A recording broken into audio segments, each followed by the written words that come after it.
Uh, G'day, Aaron. G'day, Mel. I just wondered, there's been a lot of publicity, obviously, about the civil sort of strife that's going on in Sri Lanka. I know you haven't been there for very long, but I just wondered what you guys have seen and been told about it, and what if anything, have been put in place sort of around it.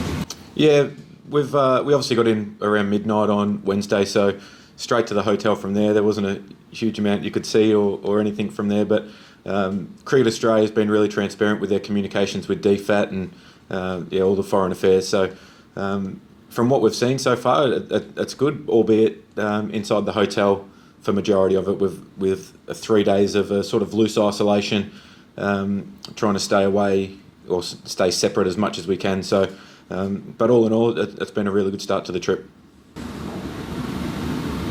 And what processes or procedures have been put in place for the tour in terms of security? Is it any different to what you would usually expect for a cricket tour of the subcontinent? No, not really, to be honest, mate. We've got some opportunities to be able to get out and about after our initial 3 days, like I said, loose isolation. But so then it's just about making sure that any time we do go out and about, we give security enough notice, and just so they can be across everything and make sure that where we're going is safe. Obviously, masks whenever you're going into a crowded area. Anytime that you're indoors, we're able to dine outside at some prearranged restaurants and stuff like that. So starting to get back to a little bit more normal than what it's been for the last couple of years. Thank you, mate. Good luck. Thanks, Mel. We'll try Sadi one more time. Yeah. Do you think touring the subcontinent has been made easy these days because of the number of key players participating frequently in franchise tournaments like the IPL? Yeah, I think it is. It's just a way that we're able to, I suppose, play more in these conditions. The subcontinent conditions, play a little bit more in, or with guys and train with them. So, I mean, you build some great relationships with people that you play with and against all around the world, and the more that us as Australians are exposed to the subcontinent conditions, I think that's a really good thing for our development as a team, as individuals, and I think world cricket's getting stronger and stronger because of the relationships built between people playing and against each other all around the world. Louis. Hey Aaron, just picking up on what Mal was kind of asking about before, just in terms of, I think Todd Greenberg might have said that some of the players had ethical concerns at the outset of the tour. How kind of comfortable are you, I guess, playing night games specifically with the power shortages here? Yeah, that's well and truly above my pay grade. But I mean, all of that stuff was ticked off between the boards and the governments and things like that before the tour went ahead. So I mean, that's out of our control. And whether they shift the games to day games, I'm not sure what's going to happen in that space. I'm sure that's being continued to be worked through. But yeah, over the last week or so, I haven't heard of any complaints. And just on the cricket, Aaron, I want to ask about Ashton Agar, who has had a few different roles with this T20 team in recent times. He was obviously unlucky to miss at the World Cup. Is this a good chance for him with Adam Zampa missing the tour? Yeah, absolutely, it will be.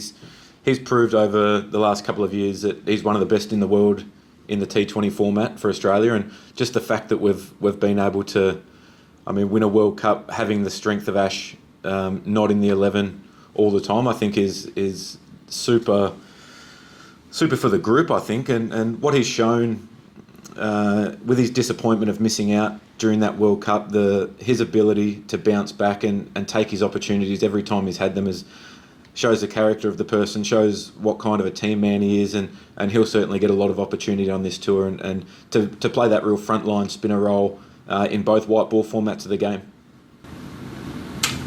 Rex Clementine. Welcome to Sri Lanka. Thank you. And obviously, you guys are world champions in T20 cricket, and Sri Lanka ranked number 9. You reckon that you start the series as favourites, and if there are any Sri Lankan players that you got to look out for, who would you put that up to be? Oh, you can never to meet Sri Lanka in these conditions. We've seen in the past. We've had a couple of really close series against them. They play these conditions as well as anyone, and they're a very dangerous side. I think if you look at just at the top order, you've got Kusul there, who can be as damaging as anyone in the world on his day, and obviously Hasaranga has had an unbelievable couple of years in T20 cricket. He showed recently in the IPL how damaging he can be, how effective he can be. Even when the wickets are flat, he's showed just a huge amount of skill and huge amount of temperament as well. Justin Chadwick. Yeah, good day. Aaron, just further to the situation in Sri Lanka at the moment, would you actually like to see those matches played during the daytime, just given the sensitivities around what's happening? Oh, I guess that's something that the boards will work through. I mean, like I said before, that's well and truly out of our control. We're here to play cricket, and hopefully, I mean, if we can bring some joy and some entertainment to Sri Lanka. I mean, this is the first time we've been here since 2016, which is a long gap between tours, and it's such a special place to tour. The hospitality that you get here, the friendliness of everyone, their love of the game is unbelievable. And has there been talk among the play group of anything else you guys can do, apart from just playing the cricket, but just to either raise money or help the situation in any small way?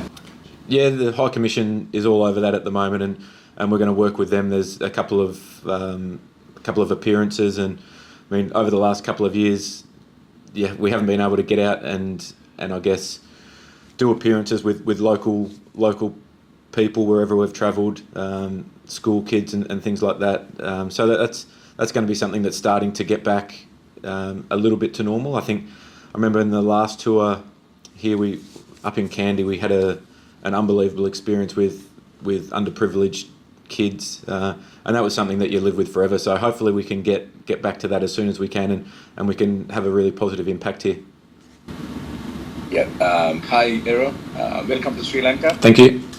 We are with the full squad this time, and what will be your primary outcome of this series? Winning the series as a defending 2020 World Cup champions, or getting tuned in for the upcoming 2020 World Cup?